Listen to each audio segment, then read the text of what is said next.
sure. That stuff when I was young. Yeah, me too. Ooh, there still be videos out there on me. There's already videos out there. Yeah, but not when I was Charlie's age. Remember when I got in trouble for track for a picture? Oh, yeah. Yeah. That was so You sad. learned young. I learned not to post pictures. So how's everybody? Doing well? Okay, so since we're going through Shantideva's Bodhisattva, which is the guide to the Bodhisattva way of life, some of you know what a Bodhisattva is, and some of you have heard me speak about Bodhicitta over and over. I finally, because of conversations we had last week, I printed out a definition of Bodhicitta. So, Charlie, you want to read that? The whole thing? Yep.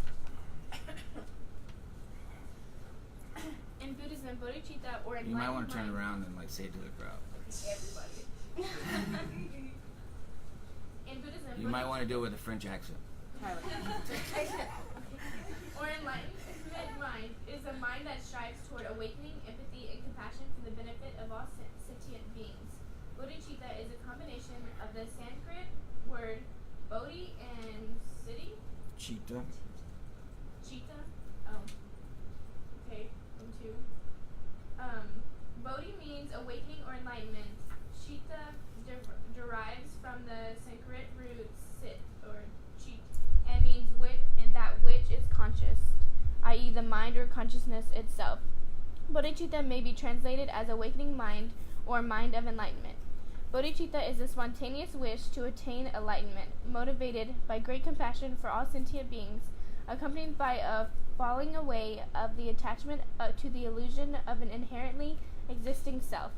The mind of great compassion and bodhicitta motivates one to attain enlightenment or Buddhahood as quickly as possible, to benefit infinite beings through various imantions and skillful means. Bodhicitta is a felt need to replace the suffering of others with bliss. Since the ultimate end of suffering is nirvana, bodhicitta necessarily involves a motivation to help others to awaken to compassionate wisdom. A person who has a spontaneous realization or the motivation to excel in bodhicitta is called Bodhisattva. Bodhisattva. These words are like weird. It's not English. Oh. All right, thank you, Charlie. Let's give Charlie a round of applause, ladies and gentlemen. Oh my God. Stellar performance. So yeah, bodhicitta, right? So that's really what this whole teaching is about, and actually all Buddhism is about. So it's that flash of loving kindness and compassion.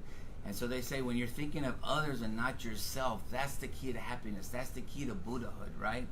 We're all learning how to do this. We're all at different levels of this. None of us, we're bodhisattvas in training. So like, what was your name again? Kate. I was talking to Kate about working in social work and that kinds of stuff. And you think social workers have a big heart and they want to help people, but there's like various levels and different personalities in social work. So I've worked with social workers that won't do anything for their client but print out resources and say, if you want this, you'll do this yourself.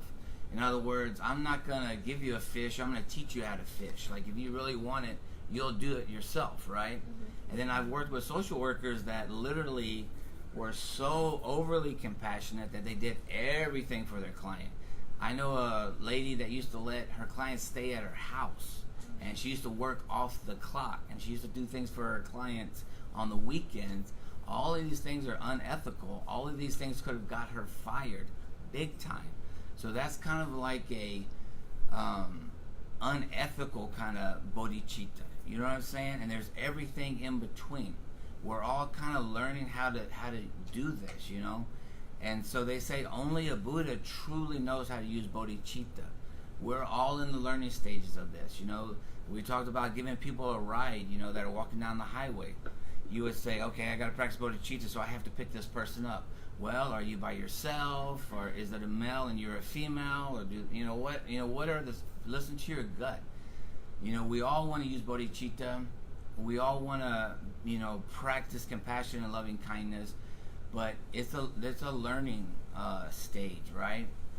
the basic emphasis is you could even do it in prayer. You don't even have to physically help somebody. You could create, your prayer life or your shrine at home or anything, praying that everyone has food, everyone has health care, everyone has water, all these things in a really just personal way without physically doing it.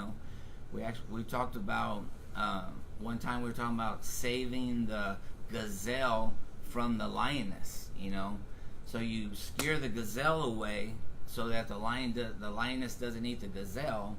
That's compassion towards the gazelle. But what about the lioness who's hungry and has cubs at home? You know what I mean? So there's all kind of gray area, according to the Janaka Tales, is that right, Malcolm? Janaka Tales is the story of the Buddha in all these different incarnations, all these different lives before he became enlightened, when he was a Bodhisattva in training.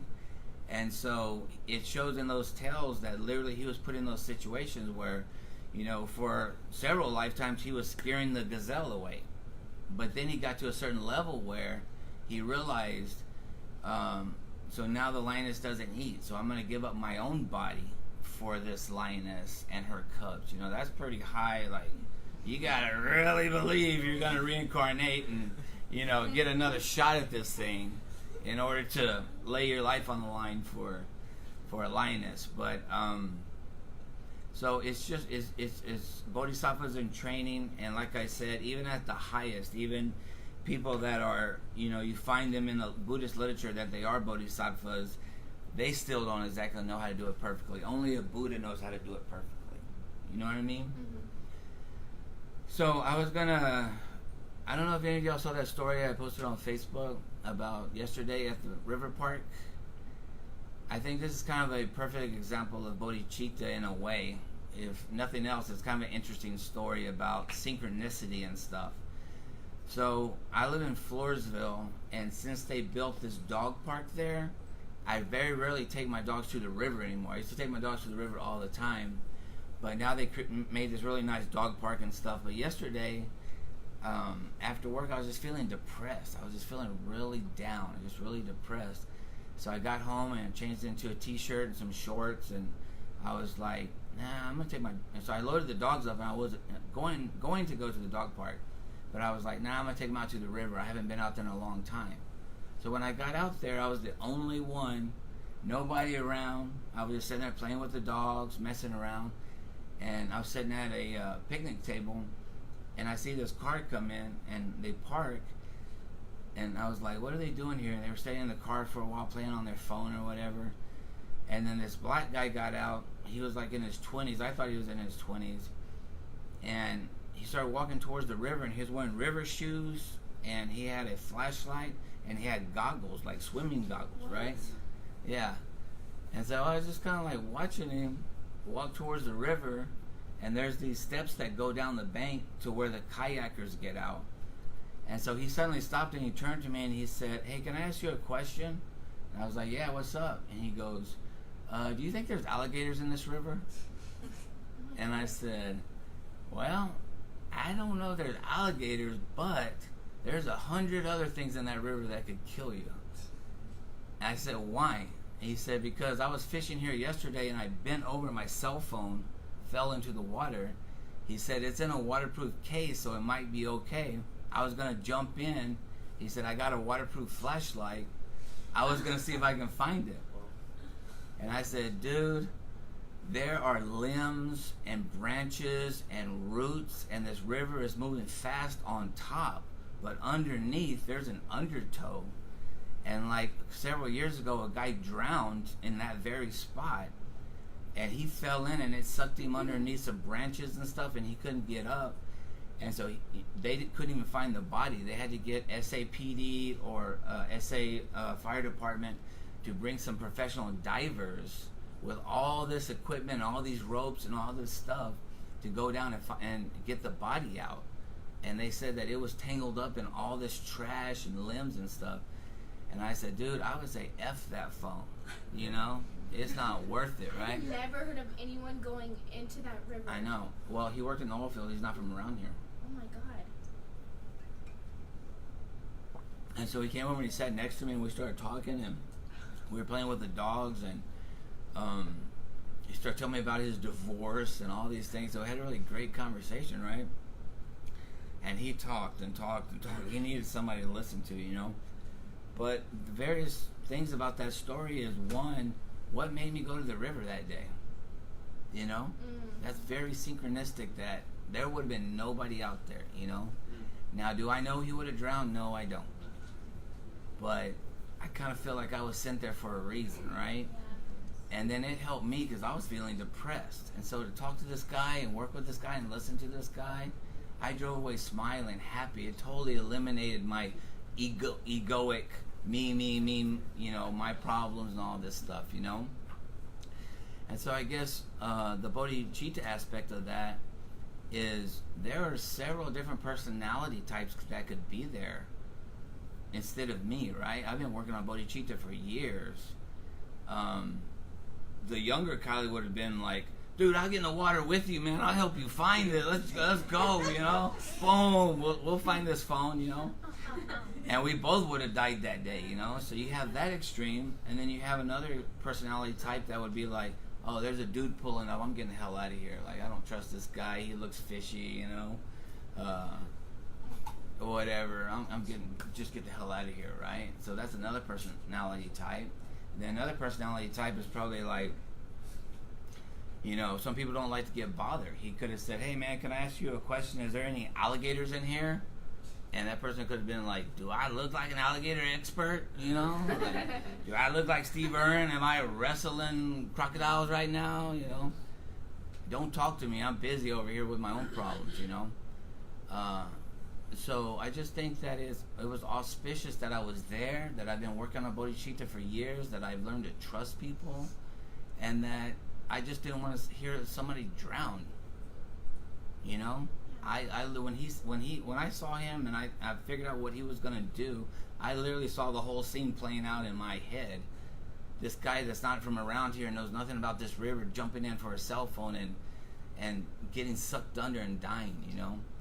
So like I say, there's various ways that could have played out, but that's every day. There's people sitting next to you.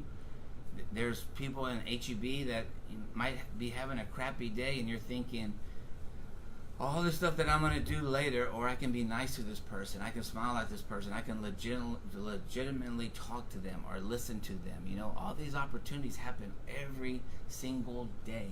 And that's working on the bodhicitta, learning how to use bodhicitta wisely. And as you learn how to be more skillful with your use of bodhicitta, you start seeing yourself think about your own problems less and less. Amen? Amen. All right, so let's do our chanting. Chanting.